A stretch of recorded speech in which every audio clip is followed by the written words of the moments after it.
Le fracas est assourdissant. Le ciel au-dessus de Berlin est une fournaise incandescente. Le dernier acte d'un drame planétaire se joue dans la boue et le sang de la vallée de l'Oder. Nous sommes en avril 1945 et l'Europe suffoque sous le poids de la Seconde Guerre mondiale. Mais la ligne d'horizon, tremblante sous les salves d'artillerie, est le point de non-retour pour le Troisième Reich. Au centre de cette apocalypse orchestrée se tient un homme dont l'histoire est gravée à la pointe de l'acier et du sacrifice. Georgi Konstantinovitch Zhukov. Il n'est pas le leader politique, mais l'instrument suprême, l'homme dont l'historien Jean Lopez dira qu'il est l'homme qui a vaincu Hitler. Pour comprendre la rage de cet assaut final, il faut remonter le fil d'une vie forgée dans la rudesse de la Russie impériale. Né en 1896, dans le village paysan de Strelkovka, l'ascension de Zhukov fut fulgurante et implacable, bien que son récit de jeunesse misérable ait été ajusté par la propagande pour coller aux stéréotypes du héros soviétique. Engagé dans la cavalerie de l'armée impériale dès 1915, il est rapidement devenu sous-officier et a reçu 2 croix de Saint-Georges pour sa bravoure.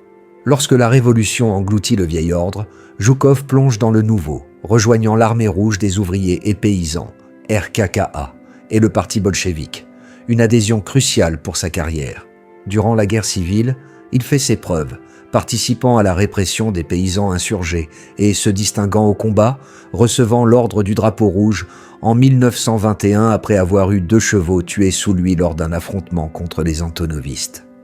Cette expérience de la cavalerie, armée ancienne, se nourrit d'une compréhension avant-gardiste de la guerre moderne, alors qu'il étudie l'importance des chars et la théorie des opérations en profondeur, une notion qui façonnera l'art militaire soviétique.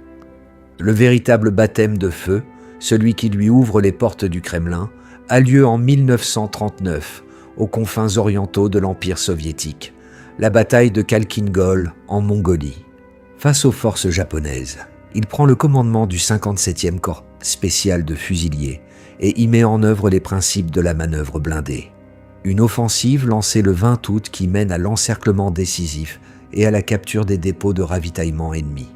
Cette victoire, présentée comme une revanche de la déroute de 1905, lui vaut le titre de héros de l'Union soviétique et le fait monter en grade jusqu'à être nommé par Staline lui-même chef de l'état-major général en janvier 1941.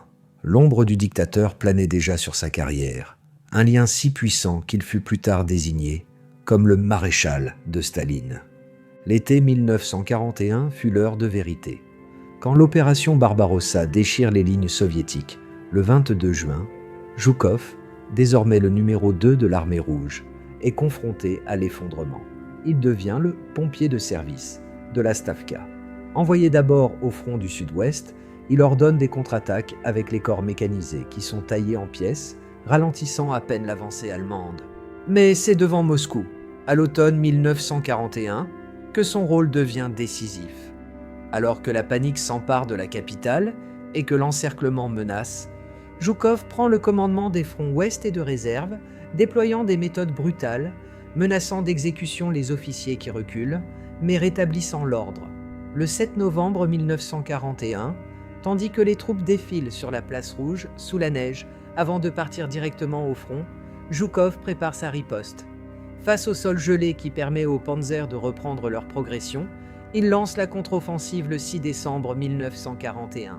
Les objectifs initiaux allemands sont repoussés, le danger immédiat sur Moscou est écarté, et l'armée rouge remporte sa première grande victoire stratégique. Après cette défense vitale, les années 1942 et 1943 révèlent la dualité de sa stratégie. D'une part, il y a l'échec sanglant des batailles de Rjev, opération Mars, où l'armée rouge perd environ 100 000 hommes et 1600 blindés sans résultat notable, un massacre qu'il minimisera ensuite dans ses mémoires. D'autre part, il est nommé adjoint du commandant suprême pour coordonner les fronts menacés devant Stalingrad. C'est là, en collaboration avec Vassilevski, qu'il propose l'audacieux plan d'encerclement, l'opération Uranus. Au prix de 6 semaines de préparation minutieuse et de l'usure des forces allemandes dans les combats urbains, L'encerclement est réalisé le 23 novembre 1942, scellant le sort de la 6e armée de Paulus. Quelques semaines plus tard, il est le premier honoré du titre de maréchal de l'Union soviétique depuis le début du conflit. En 1943, lors de la bataille de Koursk, face à la concentration des divisions panzer allemandes, il conseille à Staline, contre l'avis d'autres généraux, de laisser l'ennemi s'épuiser sur les défenses soviétiques avant de lancer la contre-offensive. Cette décision tactique prudente, suivie des opérations Kutuzov et Roumiantsev, permet à l'armée rouge de reprendre définitivement l'initiative. À mesure que le vent tourne, les opérations de Zhukov deviennent des rouleaux compresseurs à l'échelle d'un continent. En 1944, il coordonne la moitié sud de l'opération Bagration qui écrase le groupe d'armées centre-allemand. Le prix de la victoire, cependant, est souvent exorbitant. Mais la brutalité est jugée nécessaire par un commandement qui sacrifie les vies sans compter pour obtenir le succès final. En janvier 1945, Zhukov est placé à la tête du premier front biélorusse, l'axe stratégique direct vers Berlin. L'offensive Vistule-Oder est un triomphe de vitesse. En 10 jours, ses troupes avancent bien au-delà des prévisions, atteignant l'Oder à 80 km seulement de Berlin. Après un arrêt stratégique de 2 mois et demi pour logistique et consolidation, la course à Berlin s'engage, exacerbée par la rivalité avec le maréchal Konev. L'assaut final passe par les hauteurs de Silo, une position retranchée que les soviétiques prennent de front au prix d'un nouveau massacre, avec une supériorité de 11 contre 1 en artillerie. Le 8 mai 1945, c'est devant lui que le maréchal Keitel signe l'acte de capitulation des forces armées allemandes à Karlshorst, consacrant Zhukov comme le représentant du commandement suprême des troupes soviétiques et l'architecte du triomphe final.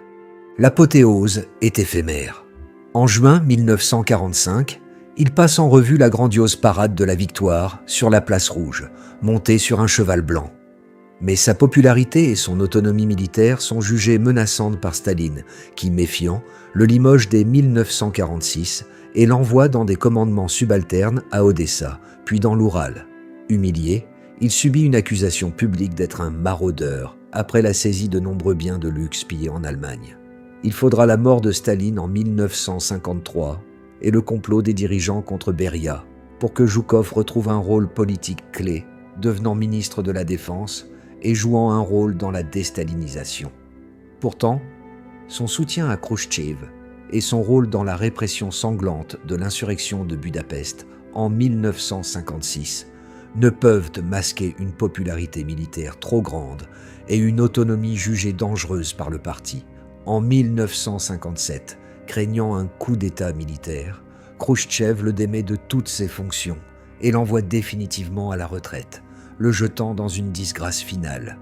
Georgi Zhukov, l'officier le plus décoré de l'histoire de l'Union soviétique, fut un stratège brillant, capable d'apprendre des défaites pour forger des victoires décisives.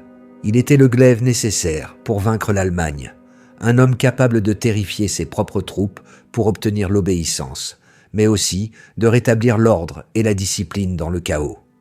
Sa vie, achevée en 1974, avec ses cendres finalement déposées dans la muraille du Kremlin, est l'incarnation d'un paradoxe historique amer, celle du grand capitaine, loué pour avoir sauvé le régime, mais sans cesse broyé et menacé par le système même qu'il servait.